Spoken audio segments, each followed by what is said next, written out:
جو خوشی یہ ہوتی ہے کہ جو ہم کہتے جا رہے تھے کہ پاکستان پچھلے 2 سال میں جس طرح کی ترقی کر رہا تھا، جس طرح کی اس کی جو گروتھ ریٹ ہے، یعنی جو یہ ثابت کرتا ہے کہ ملک میں کس طرح ملک کی دولت کتنی بڑھی جا رہی ہے، تو مجھے بڑی خوشی ہوتی ہے کہتے ہوئے کہ 2004-05 جب کہ مشرف کے دور میں بہت زیادہ باہر سے پیسہ آ رہا تھا، یاد رکھیں ہم ان کی جنگ لڑ رہے تھے اور اس وقت بڑا پیسہ پاکستان میں آ رہا تھا.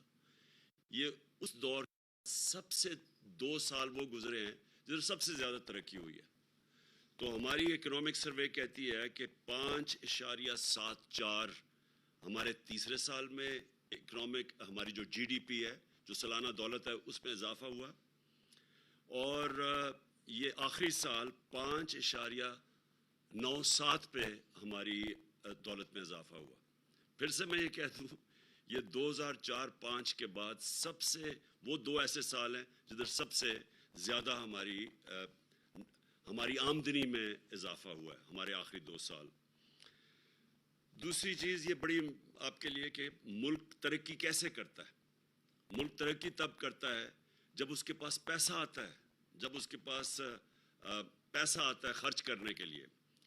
تو پاکستان کی تاریخ میں سب سے زیادہ یہ اکنامک جو ہماری سروے کے فگرز کے مطابق ہمارا جو ریونیوز میں ٹیکس میں اضافہ ہوا وہ 6.1 ٹریلین یعنی 6,100 ارب روپیہ ہم نے ٹیکس اکٹھا کیا. پھر ہماری ایکسپورٹس جو تھی، دوسری طرح ملک میں اصل تو تب ملک میں کی دولت میں اضافہ ہوتا ہے جب اس کی ایکسپورٹس بڑھتی ہیں. تو یہ پاکستان کی تاریخ میں سب سے زیادہ ایکسپورٹس میں ہماری بڑھی ہیں 32 ارب ڈالر. اور یہ یاد رکھیں کہ پچھلے جو ہمارے آنے سے پہلے پچھلے 5 سال تقریباً وہیں کی وہیں رکی ہوئی تھی. تو ہمارے دور میں 32 ارب ڈالر کی ایکسپورٹس بڑھی. پھر ریمیٹنسز جو اوورسیز پاکستانی پیسہ بھیجتے ہیں، وہ پاکستان کی تاریخ میں سب سے زیادہ اضافہ ہوا، اور جو ریکارڈ ہوئی وہ تھی 31 ارب ڈالر. اس کا مطلب جو بیرون ملک پاکستانی تھے انہوں نے ہمارے اندر ان کو اعتماد تھا. وہ یہ دیکھ رہے تھے کہ یہاں عمران خان یہاں سے پیسہ باہر نہیں بھیج رہا، بڑے بڑے وہاں فلیٹس اور وہاں باہر کے ملکوں میں نہیں پیسہ انویسٹ کر رہا، لنڈن میں بڑے گھر نہیں دے رہا. تو انہوں نے اس کے ہمارے پہ اعتماد رکھتے ہوئے ریکارڈ ریمیٹنسز بھیجی ہیں پاکستان کی تاریخ میں، جس کی وجہ سے ہمارا یہ جو گروتھ ریٹ جو میں اوپر بتایا کہ تقریباً 6% ہماری دولت میں اضافہ ہوا، تو وہ اس میں بہت بڑا ہاتھ یہ اوورسیز پاکستانیز کا تھا. پھر جدھر 60% پاکستانی دیہات میں رہتے ہیں، تو یہ بھی پچھلے دور کے مطابق تقریباً دگنی ہماری جو زرعی پیداوار تھی وہ دگنی بڑھی ہے. ہمارا جو اکنامک سروے کے مطابق 4.4% ہماری ایگریکلچر میں اضافہ ہوا ہے، یعنی گروتھ ریٹ ہوئی ہے. تو یہ اگر آپ پچھلے دور کے مطابق ان کے مقابلے میں دیکھیں، اسے موازنہ کریں، تو یہ پہلی دفعہ اتنا زیادہ پیسہ گیا ہمارے کسانوں کے پاس. کبھی پچھلے 10-15 سال میں کسانوں کے پاس اتنا پیسہ نہیں آیا، اور اس کی بہت بڑی وجہ کہ ہم نے جو انسینٹیوز دیے، ہم نے جو یہ جو شوگر مافیا تھا یہ پیسے نہیں دیتا تھا کسانوں کو، وقت پہ پیسہ دلوایا اور پوری قیمت دلوائی. پہلے کٹوتی ہوتی تھی، پورا پیسہ نہیں پہنچتا تھا، قانون بنائے، ان کو ٹائم پہ پیسہ دلوایا. جب کسان کے پاس پیسہ آیا اس نے اپنے زمینوں پہ لگایا، اس کی وجہ سے ریکارڈ 2 سال ریکارڈ ہماری فصلوں میں بمپر کراپس ہوئی، پیداوار بڑی، ریکارڈ پیداوار. پھر انڈسٹری، یہ جو گروتھ ریٹ بڑھی ہے اس میں بہت بڑا ہاتھ انڈسٹری کا ہے. انڈسٹری ہماری بڑی 7.2% پہ، اور جو لارج سکیل مینوفیکچرنگ ہے جس میں دولت میں بھی زیادہ اضافہ ملک میں ہوتا ہے اور جس جو روزگار بھی دیتا ہے، وہ لارج سکیل مینوفیکچر 10.4% اس پہ گروتھ ریٹ ہوئی. اور یہ بڑی دیر کے بعد انڈسٹری ہماری ریوائیو ہوئی. آپ کو پتہ ہونا چاہیے کہ جب ہم آئے تھے تو فیصل آباد میں ٹیکسٹائل انڈسٹری بند ہو رہی تھی. اپنی فیکٹریوں کو وہ ریل اسٹیٹ ہاؤسنگ پروجیکٹس بنا رہے تھے جب ہم آئے تھے، اور ٹیکسٹائل کی ریکارڈ ایکسپورٹس ہوئی. پھر جو سروسز سیکٹر ہے اس میں 6.2% پہ اضافہ ہوا. اور جب کہتے ہیں کہ جنہوں نے بہت بڑے قرضے لے لیے، ملک کو قرضوں میں ڈبو دیا، یہ میں آپ کو اب فگرز بتاتا ہوں کہ ہمارا جو debt G D P ratio ہے، جو نون لیگ چھوڑ کے گئی تھی 64% پہ، 64% پہ، وہی ہم نے مینٹین کیا. اور یہ یاد رکھیں کہ ہمیں جب انہوں نے جو قرضے لیے ہوئے تھے اس بیرونی قرضوں کے اوپر سود دینا پڑتا تھا. ان کے زمانے میں آدھا یہ سال کا ڈالرز ان کا سود پہ واپس جاتا تھا ڈیٹ ریپیمنٹ پہ، ہمارا دگنا تھا. اس کے باوجود ہماری debt G D P ratio وہ چینج نہیں ہوئی، 64% پہ رہی ہے. پھر جو اس کی وجہ سے جو روزگار ہے، ورلڈ بینک کی سروے ہے کہ سارے بر صغیر میں جس میں سب سے زیادہ روزگار پیدا ہوا اور پچھلی گورنمنٹ سے زیادہ، وہ ہمارے دور میں تھا. یعنی بے روزگاری سب سے زیادہ جو کم بے روزگاری تھی وہ پاکستان میں تھی بنسبت سارے ہندوستان کے بر صغیر میں. پھر ہم نے ڈیمز شروع کی. 50 سال کے بعد پہلی دفعہ پاکستان میں بڑی ڈیمز بنائی گئی. اور یہ میں سمجھتا ہوں اس ملک کی اتنی بڑی ضرورت تھی، یہ بہت پہلے بننی چاہیے تھی، کیونکہ 30 سال دو خاندانوں نے اس ملک پہ حکومت کی. یہ دونوں خاندان جو اکٹھے آج گورنمنٹ میں بیٹھے ہوئے ہیں، انہوں نے 30 سال ملک میں حکومت کی، کوئی بڑی ڈیم نہیں بنائی. اور اس کے آج جو آپ لوڈ شیڈنگ کی ایک بہت بڑی وجہ کیا ہے؟ انہوں نے جو پاور پروجیکٹس بنائے پچھلے یہ 5 سال، یہ نون لیگ کا دور تھا، اس میں پاور پلانٹ امپورٹڈ فیول پہ تھے. کوئلہ جو کہ باہر سے امپورٹ ہوتا تھا، ایل این جی باہر سے امپورٹ ہوتی تھی. تو جیسے وہاں کی قیمتیں اوپر گئی، بجلی کی بھی قیمت، اور جو باہر سے جب آپ کے زیادہ ڈالر باہر بھیجنے پڑے، اس کے اوپر فارن ایکسچینج پہ بھی فرق پڑا. تو آج یہ نہیں ہے کہ بجلی نہیں ہے، یہ جو پچھلے انہوں نے خود پروجیکٹ جو کانٹریکٹ سائن کیے تھے اس کو بھی پوری بجلی نہیں دے رہے. اور اس لیے نہیں دے رہے کہ وہاں کوئی مسئلہ، کیپیسٹی ہے ان کی 25% پہ وہ آپریٹ کر رہے ہیں، اس لیے کہ ہمارے پاس پیسہ نہیں ہے اتنا. وہ جو کوئلے کے اوپر پاور پلانٹس ہیں ان کو، کیونکہ کوئلے کی قیمت اوپر چلی گئی ہے، پیسہ نہیں ہے، فارن ایکسچینج نہیں ہے کہ ان کو کوئلہ پورا امپورٹ کر سکے، جس کی وجہ سے آج لوڈ شیڈنگ ہے.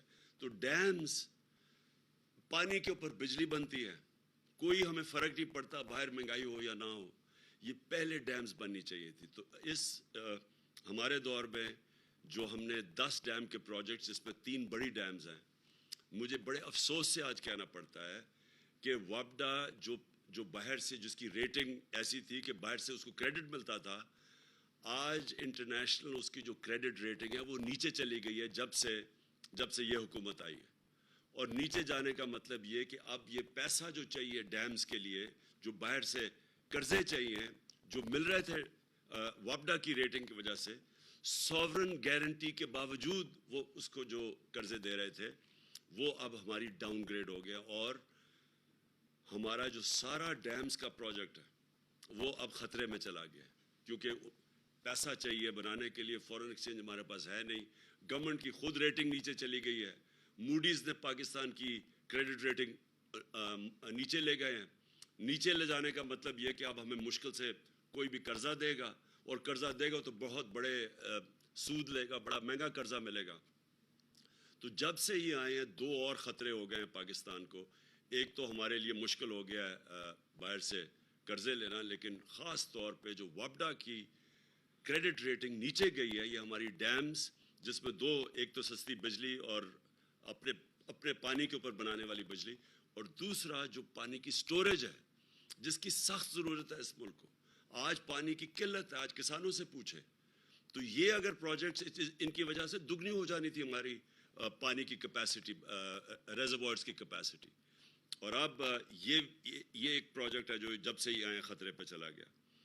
اور میں یہ کہنا چاہتا ہوں کہ ہم نے اس کے باوجود کہ یہ جو ساری ہماری، اللہ کا شکر ہے، یہ جو سامنے آ گیا اکنامک سروے میں پاکستان ہماری گورنمنٹ کی پرفارمنس، اس کے باوجود جو اس میں نہیں لکھا ہوا، سب سے زیادہ ہم نے کوشش کی اپنے نچلے طبقے کو اوپر اٹھانے کے لیے. کسی پاکستان کی تاریخ میں حکومت نے اتنا پیسہ اپنی نچلے کمزور غریب طبقے پہ نہیں خرچ کیا جو ہم نے کیا. ہم نے سب سے پہلے ہیلتھ کارڈ دیا، اور ہیلتھ کارڈ یہ بڑے بڑے امیر ملکوں میں بھی نہیں ہے کہ اب پورے اپنے ہر خاندان کو 10 لاکھ روپے کی ہیلتھ انشورنس کہ کسی بھی ہسپتال میں جا کے اپنا علاج کروا سکے. یہ ہم سمجھتے ہیں کہ ہماری سب سے بڑا، اگر میرے سے پوچھے ایک کہ جو سب سے بڑا ہمارا کارنامہ تھا، وہ کہ اپنے نچلے طبقے کو ہم نے تحفظ دیا. کیونکہ جب ایک غریب گھرانے پہ ایک بیماری آتی ہے تو عموماً وہ مقروض ہو جاتا ہے، ایک پورا خاندان غربت کی لکیر کے نیچے چلا جاتا ہے ایک فرد کے علاج کرتے ہوئے. تو سب سے پہلے تو ہمارا یہ ہیلتھ کارڈ تھا جو سب سے بڑی تھی. اس کے علاوہ ہمارے احساس پروگرامز تھے جس پہ سب سے زیادہ پیسہ خرچ کیا گیا. پھر ہمارا کامیاب پاکستان پروگرام تھا جس میں ہم نے تقریباً 1200 ارب روپے کے قرضے رکھے ہوئے تھے، جس میں ہم نے اپنے بینکوں کے ساتھ جو ڈیل کی ہوئی تھی، ہم نے 1200 ارب روپے کی کہ اپنے نچلے طبقے کے لوگوں کو جو سب سے نیچے ہیں ان کے خاندانوں کو روز ہم نے پیسے دینے تھے سود کے بغیر، قرضے دینے تھے اپنی دکانیں کھولنے کے لیے، کسانوں کو تاکہ اپنی زمین پہ لگا سکیں، گھر سود کے بغیر ان کو ہم نے قرضے دینے تھے تاکہ وہ اپنے گھر بنا سکیں. پھر جو مجھے سب سے چیز اس میں نہیں لکھا ہوا ہے اکنامک سروے میں، جو مجھے سب سے زیادہ فخر وہ یہ کہ جب کرونا وائرس پاکستان میں جب اس کا ساری دنیا میں بھی آئی اور ہمارے ملک میں آئی تو ساری اپوزیشن نے کہا کہ لاک ڈاؤن کر دو. ان سب کی سٹیٹمنٹس ہیں کہ ملک کو لاک ڈاؤن کر دو جس طرح باہر کے ملکوں نے کیا تھا، اور انہوں نے میری تنقید کی کہ تم کیوں نہیں لاک ڈاؤن کر رہے. آج یہ آپ نہ دیکھتے، ہمارا ملک آج وہ غربت ہونی تھی پاکستان میں، ہمارا معیشت تباہ ہو جانی تھی اگر ہم لاک ڈاؤن کر دیتے. اور وہ ہم نے جو فیصلہ کیا صرف اس لیے کہ مجھے پتا تھا کہ جس وقت ہم نے لاک ڈاؤن کرنا تھا، ملک بند کرنا تھا، ہمارے غریب لوگوں نے پس جانا تھا. ہماری عام آدمی نے، دہاڑی دار جو چھابڑی والا جو بیچارے دن کی کمائی کر کے بچوں کا پیٹ پالتے تھے، ان کا کیا بننا تھا. تو ہم نے فیصلہ کیا کہ ہم نے پورا لاک ڈاؤن نہیں کرنا. اور وہ فیصلہ آج اس اکنامک سروے میں آپ کے سامنے آ رہا ہے کہ ہم نے اپنے ملک کو بھی بچا لیا، اپنی اکانومی بچائی، اپنے غریب لوگوں کو بچایا، اور پھر اپنے لوگوں کو کرونا سے بھی بچا لیا. مقابلہ کریں ہندوستان میں، جدھر اب لیٹسٹ جو BBC کی میں رپورٹ پڑھ رہا تھا کہ 50 لاکھ لوگوں کی جانیں گئی ہیں کرونا سے، اس کا مقابلہ کریں پاکستان سے. اللہ کا کرم ہے، ہمارا 31,000 ٹوٹل ہمارے جو اموات ہوئی تھی. تو وہ بہت بڑی کامیابی تھی، اور جو میں اس میں اکنامک سروے میں نہیں آئی. اب جب سے یہ حکومت آئی ہے، یہ ذرا 2 مہینے ہوئے ہیں اب، تو 2 مہینے میں ہوا کیا ہے؟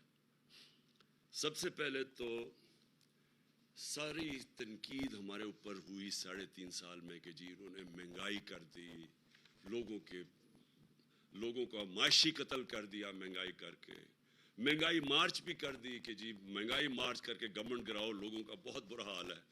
جو ٹی وی دیکھو، جو ان کے خاص ان کے صحافی تھے، اور میں دیکھ رہا ہوں کہ آج بڑی خاموشیاں ان کے اندر، جو ان کے پیٹ صحافی تھے، وہ جا کے پبلک میں لے کے جا رہے ہیں مائک، جی بتائیں آپ کا کیا حال ہے، اور وہ کہیں جی بڑا مہنگائی ہے، کدھر رہنے آپ پاکستان، اور ہمیں بڑا برا بھلا کہا گیا.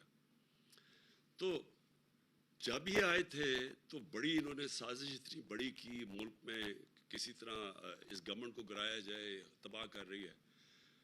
تو انہوں سب سے پہلے تو ان کو مہنگائی کم کرنی چاہیے تھی، لیکن انہوں نے کیا مہنگائی کم کی؟ ہمارے 3.5 سال میں جو پٹرول کی قیمت بڑھی 3.5 سال میں، وہ 55 روپے لیٹر تھا، اور ڈیزل کی قیمت جو بڑھی وہ تقریباً 50 یا 51 روپے لیٹر تھا. انہوں نے آتے ساتھ ہی پچھلے 10 دنوں میں 60 روپے لیٹر پٹرول کی قیمت بڑھائی اور 60 روپے لیٹر ڈیزل کی قیمت بڑھائی. پھر ہمارے دور میں گیس دیکھیں گیس کی قیمت کتنی بڑھی. ان کے دور میں 45% انہوں نے گیس کی قیمت بڑھا دی. بجلی کی قیمت